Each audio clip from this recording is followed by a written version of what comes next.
Hello guys and welcome back. This is Abdul Haseeb and you are watching my YouTube channel. If you would like to watch more interesting videos, then please hit the red subscribe button and press the bell icon. By doing so, you are the first one to know whenever I upload anything new.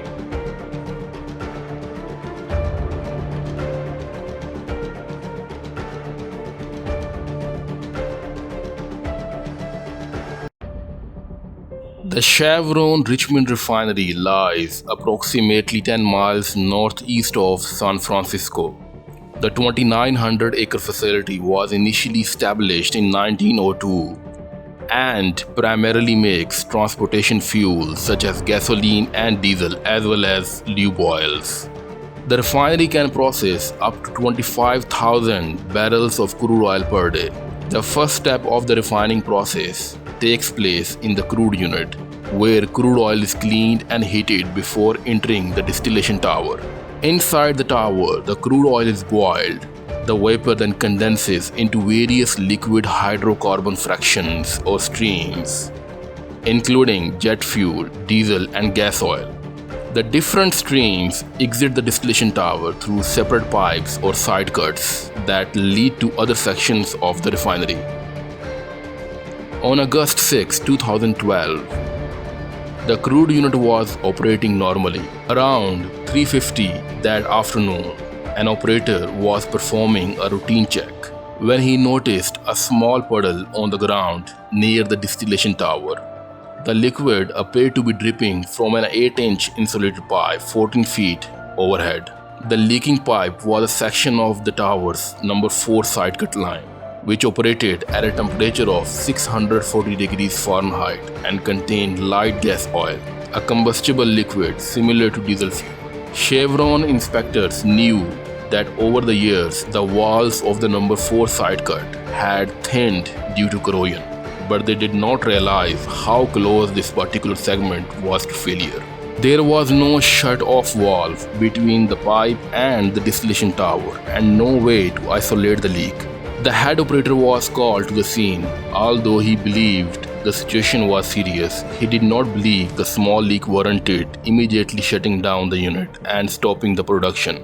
Following Chevron's standard practice for responding to hazardous leaks, refinery firefighters were sent to the scene.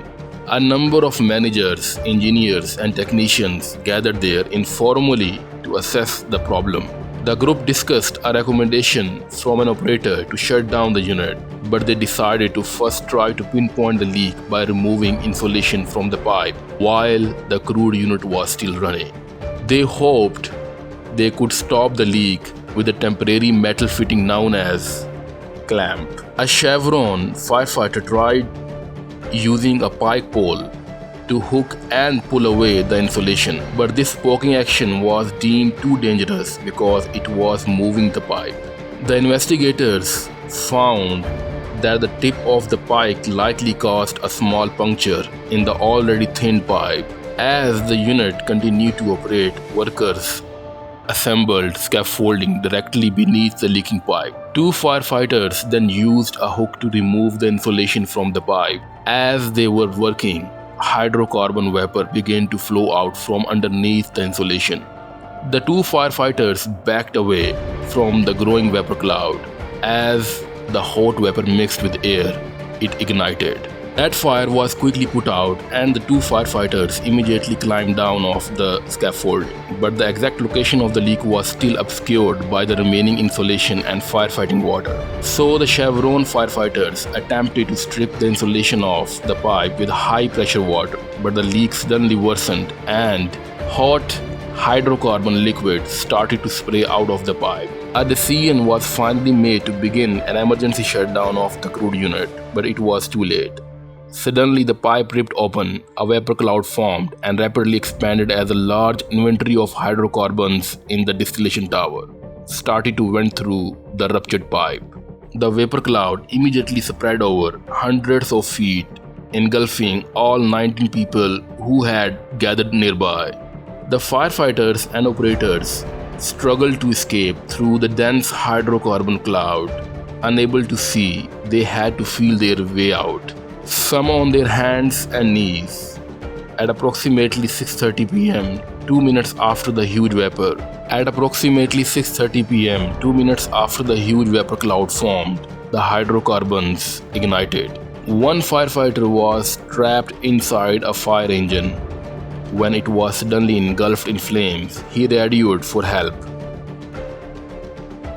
But when he received no response, he assumed everyone else was dead. To escape the inferno, he fled through what witnesses described as a wall of fire. Fortunately, all the workers would eventually flee to safety, and there was no fatalities. The towering white vapor cloud could be seen as far away as San Francisco on the unusually clear August day. After the ignition, a dense plume of black smoke formed and drifted away from the refinery. The fire continued burning for hours. Over the succeeding days, more than 15,000 people sought medical treatment at nearby hospitals for breathing problems and other symptoms. During investigation, investigators found out that carbon steel pipe installed in 1976 had thinned to the point of failure from an effect known as sulfidation corrosion. Carbon steel piping is particularly susceptible to this type of corrosion, which occurs over time when the steel is exposed to sulfur-containing hydrocarbons at high temperatures. Steel piping that happens to be low in the element silicon corrodes especially quickly. Investigators learned that sulfidation corrosion had caused a major failure at Chevron's refinery in Salt Lake City, Utah in 2002. Chevron then performed an enhanced inspection of the number 4 side-cut pipe at the Richmond refinery. It revealed accelerated thinning in the piping section that would ultimately fail in 2012. Replacement was recommended, but this did not occur and the section of piping was never inspected again. In 2009, Chevron experts recommended that every segment of high-risk carbon steel piping be inspected for corrosion. However, this was not done during a maintenance turnaround of the crude unit in 2011. Chevron inspectors examined some but not all locations along the number 4 side cut and found significant thinning. Some sections were replaced, but managers decided that line was thick enough to stay in service and that an overall replacement could wait up to 5 more years. According to the investigators, a key lesson is that each and every segment of the piping should have been inspected. Most importantly, the pipe should have been replaced much earlier with an inherently safer corrosion-resistant alloy. Investigators also concluded that had the crude unit had been shut down when the leak was first noticed, the massive fire likely would not have occurred. The 19 workers would never have been endangered.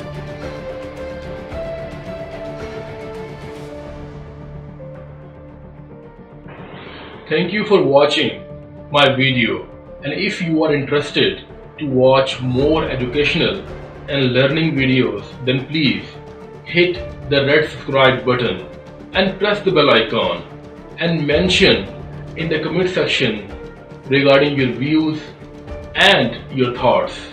That's all for today's video. Love you and God bless you all.